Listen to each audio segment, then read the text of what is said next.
Hi dear students, ఈ క్లాస్లో మనం మూమెంట్ ఆఫ్ ఇనర్షియా అనే టాపిక్ను డిస్కస్ చేస్తున్నాం. Class 11 physics, inter first year physics.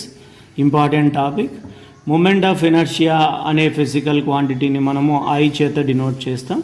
So linear మోషన్లో అయితే ఓన్లీ ఇనర్షియా తీసుకుంటాం. ఇక్కడ రొటేషనల్ మోషన్ కాబట్టి మూమెంట్ ఆఫ్ ఇనర్షియా ఐగా తీసుకుంటాం. So moment of inertia of a particle about an axis of rotation is defined as the product of mass of the particle and square of the distance of the particle from axis of rotation తీసుకున్నాం.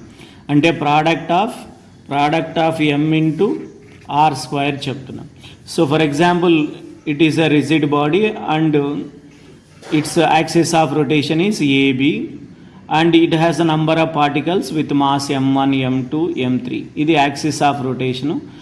దీంట్లో number of particles ఉన్నాయి, rigid body. So particle mass m1 ఉన్నటువంటి దాని యొక్క distance axis of రొటేషన్కి r1, m2 మాస్ ఉన్నటువంటి దాని యొక్క డిస్టెన్స్ r2, m3 మాస్ ఉన్నటువంటి దాని డిస్టెన్స్ r3 అని తీసుకున్నాం.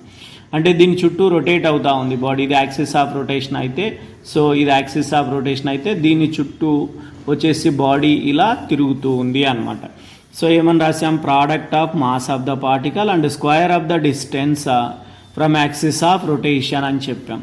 సో ప్రోడక్ట్ అంటే మల్టిప్లికేషన్. దేని product? Mass of the particle, తర్వాత డిస్టెన్స్ ఆర్ అనుకుంటే R square, square of the distance అన్నాం కాదు. So I is equals to M R square అని చెప్పొచ్చు.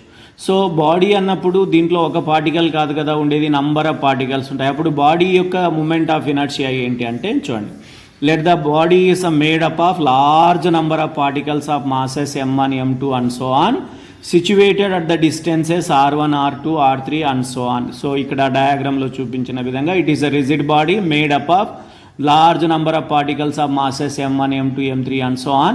Their distances from axis of rotation r1, r2, r3 and so on.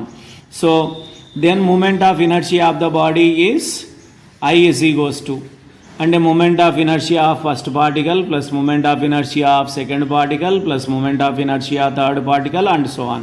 So this implies it can be written as sum of moment of inertia of all particles sigma M R square అని చెప్పొచ్చు. అంటే వీటన్నిటి యొక్క మొత్తం బదులు మనం sigma రాసాం. It is a scalar quantity అన్నాం. సో దీని యొక్క ఎస్ఐ యూనిట్ వచ్చేసి మూమెంట్ ఆఫ్ ఇనర్షియా. ఎంఐ అంటే మూమెంట్ ఆఫ్ ఇనర్షియా యొక్క ఎస్ఐ యూనిట్ ఏంటంటే మాస్ను కేజీలలో మెజర్ చేస్తాం, డిస్టెన్స్ను మీటర్స్, మీటర్ స్క్వేర్ ఉంది కాబట్టి ఆర్ స్క్వేర్ ఉంది కాబట్టి మీటర్ స్క్వేర్ అని చెప్తాం.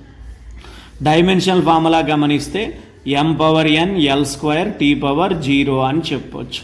So important concept. సింపుల్గా చెప్పాలంటే moment of inertia is the product of mass and square of the distance of the body from axis of rotation అని చెప్పొచ్చు. Very very important concept.